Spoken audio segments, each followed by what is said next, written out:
Hey guys, it's Dr. McClain. I want to talk to you today about the immune system. And this is where we're going into typically the colder season of the year, but this is important year round. And I'm an expert on this because I was really sick for a long time and a lot of immune system issues. And I heal myself naturally. I didn't necessarily know what I was doing at the time, but now I went back and studied it. And there's some very specific, simple things you can do, whether you already have an autoimmune condition, whether you're someone that gets sick a lot, or whether you rarely get sick. There's some very specific things you can do not only to avoid getting sick, but then if you do get sick, that's going to happen sometimes, you can recover very, very quickly, much quicker maybe than you are right now. So the first thing, number one, is to go through is mindset and understand that it's not just a fluke. It's not just a coincidence that you get sick.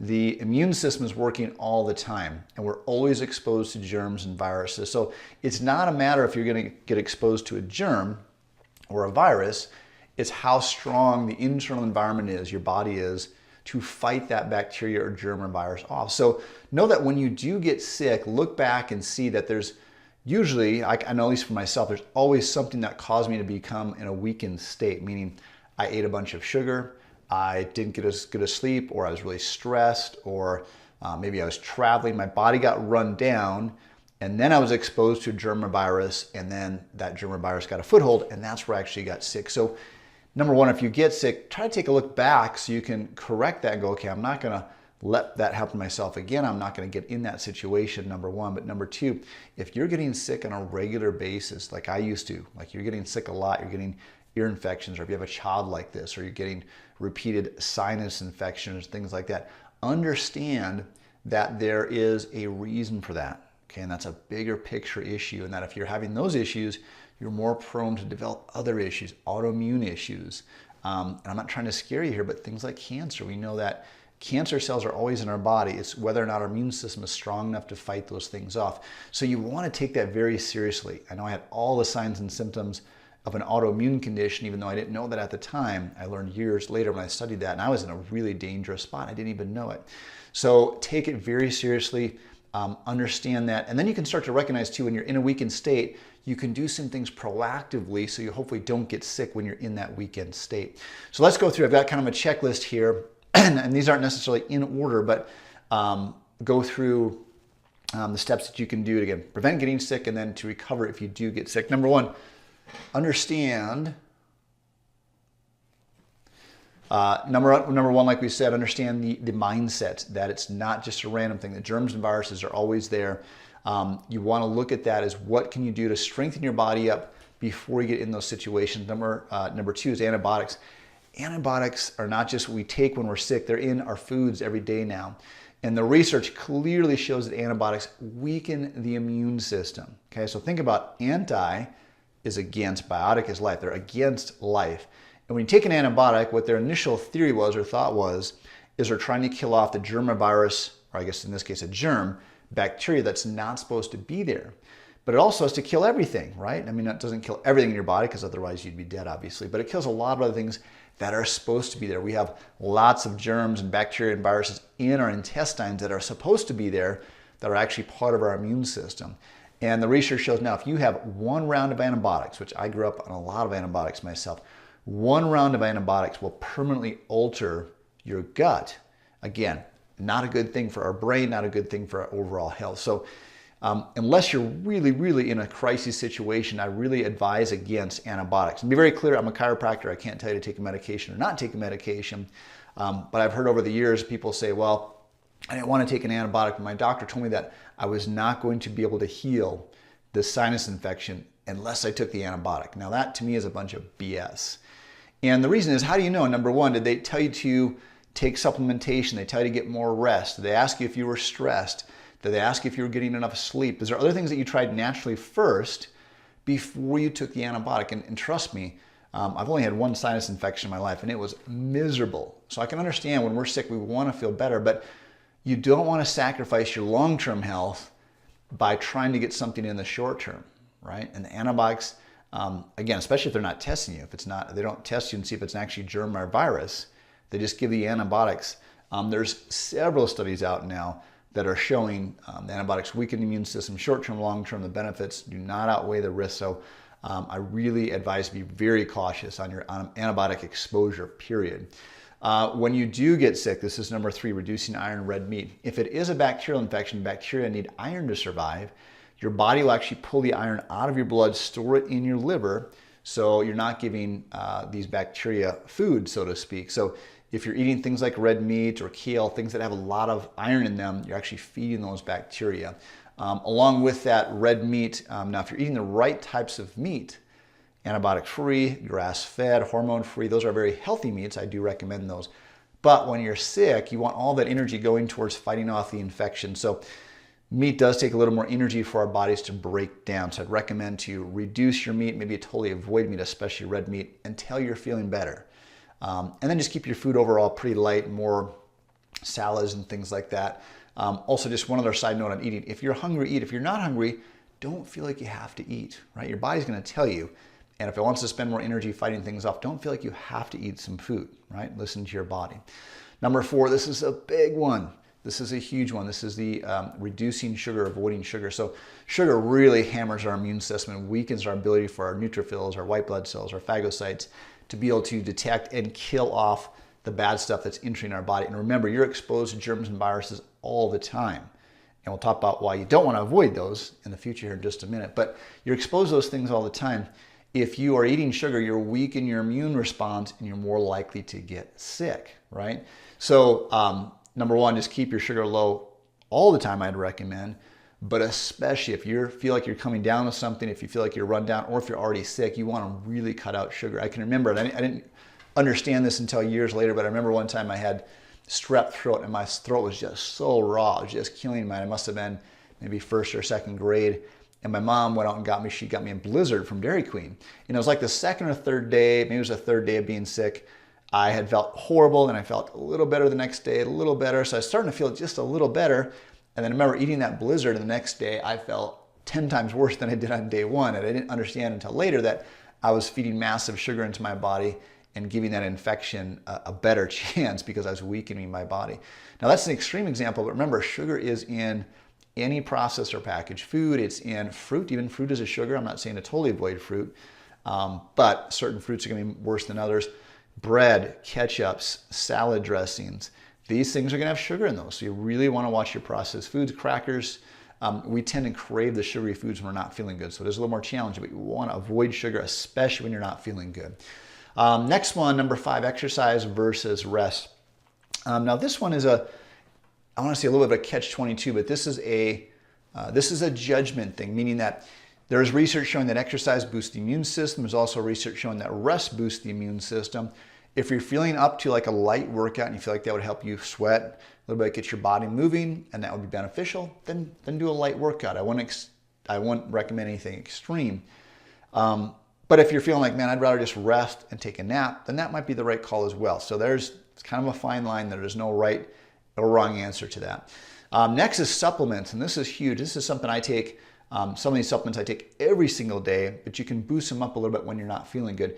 Two supplements that I recommend specifically for the immune system. One is vitamin D, vitamin D3.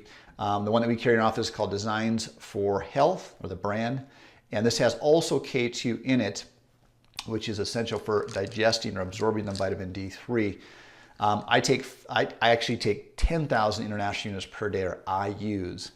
Most experts now recommend at least 5,000 international units. The further you get away from the equator, the more that you're going to need, because you're getting less direct sun exposure. You can't boost those the vitamin D3 levels up as much. And this is a crucial function for our immune system.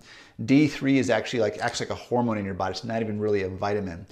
So you can boost this up even more when you're not feeling good, or if you feel like you get run down. So it's like, man, I didn't sleep as good last night, or I'm feeling stressed, or I ate more sugar. It's the weekend. You can boost your vitamin D3 up a little bit ahead of that. So hopefully you don't get sick in the first place. But I do recommend, there's massive research on this showing now just having adequate vitamin D3 levels in your body massively reduces your risk of almost all cancers across the board. So this is such a simple thing. You want to make sure you get a good quality one, and you want to take K2 with it, or the K2 is in it. The next one, this stuff is awesome. Okay, this is called Nucleo Immune. This is from PR Labs. And what this is something called nucleotides. We have nucleotides in our body.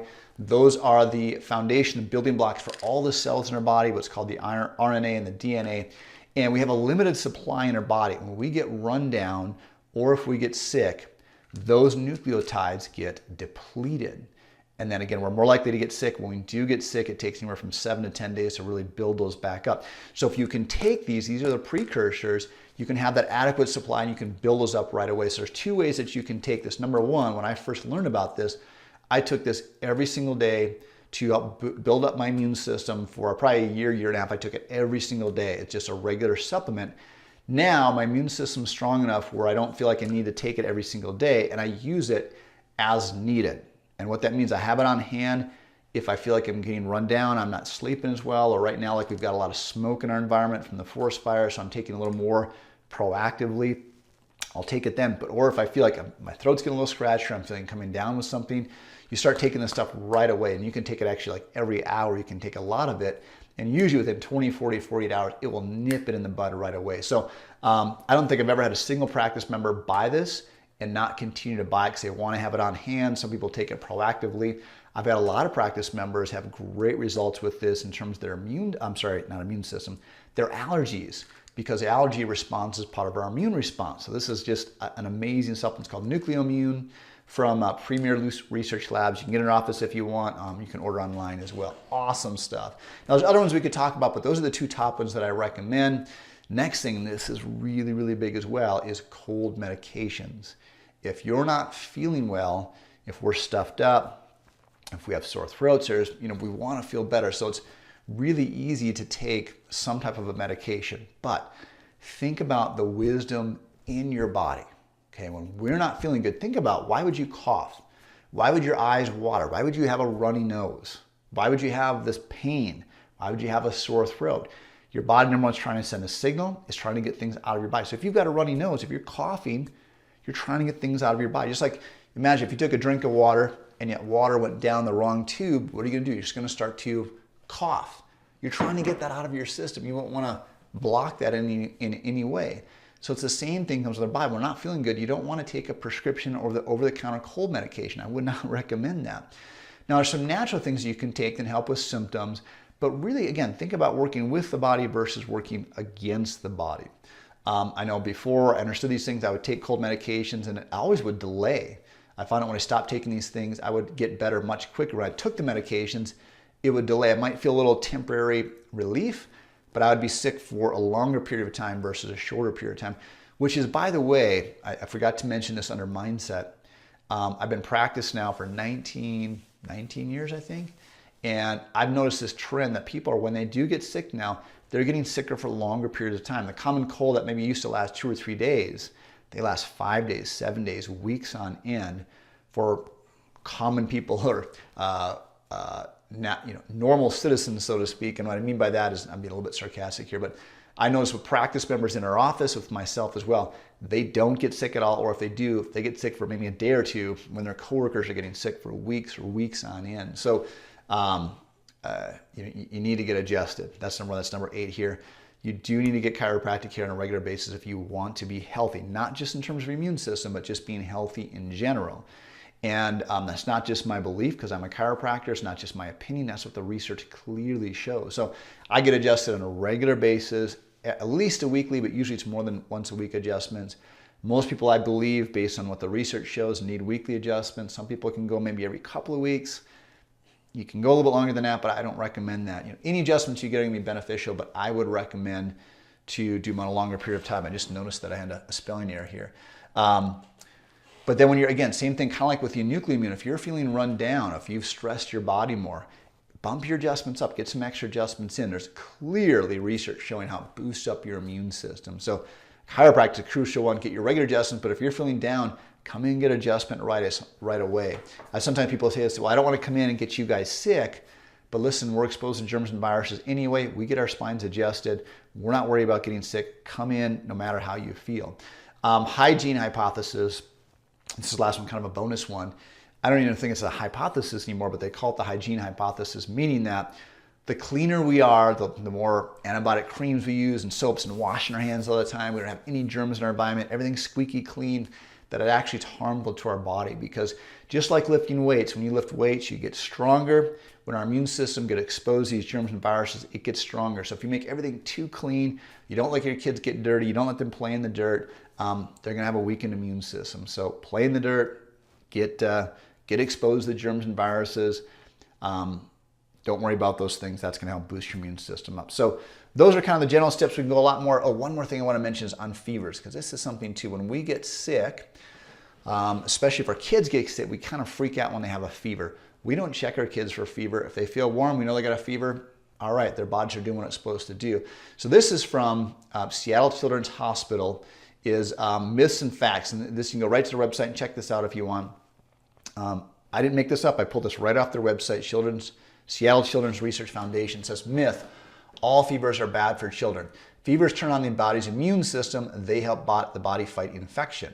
So the immune systems are trying to make the environment inhospitable for germs and viruses that are not supposed to be in our body. And so we don't want to fight the fever. Just let the fever run its course.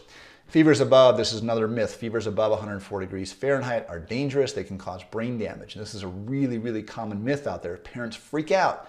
They don't want their kids' fever to go too high. My kid's fever was 102 degrees or 103 degrees. And I understand the concern. Okay, so I'm a parent, I got 3 kids, I understand that, but don't freak out. Just know that that's what your children's immune system is supposed to do naturally, and with yourself as well. So here's what it says. The fact is, fevers with infections do not cause brain damage. Basically, the only way that you can get brain damage from a fever if it's an unnatural fever, meaning a children's left in a car or too hot of an environment, we get what's called hyperthermia. That's where the damage can happen, not naturally, okay?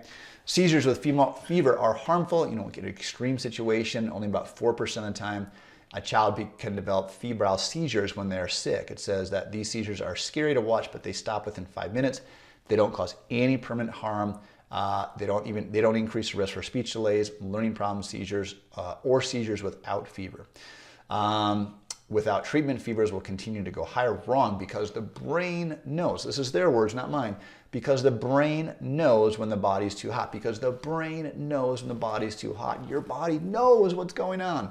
Don't interfere with it. And this is why we adjust the body, why we adjust the spine, because your brain knows what's going on. We just have to remove the interference so your body can heal, okay? So I hope that's helpful to you. Again, these are things I learned the hard way from making mistakes over years and being sick for a long time. And it's not just being sick, it's not fun to be sick, but again, like I said in the beginning, it's a warning sign that your immune system's weak and you're more prone to other things, number one. But number two, it's what you're missing out on in life when you're not feeling well. And then there's a good chance you're not at 100% the other times. You're maybe a weakened state, you're 90% or 80% or 70%, not just your immune system, just your overall health. So if you have any questions on this, please reach out to us. Please, please, please get your children checked, not just for their immune system, but for their health. Chiropractic is gentle, it's natural, it's safe. We adjust our kids, we adjust a lot of kids in our practice. Very simple. And if you're concerned about that, number one, it's very light. It takes about as much pressure as it takes to to check for a ripe tomato. It's very, very gentle, very, very easy.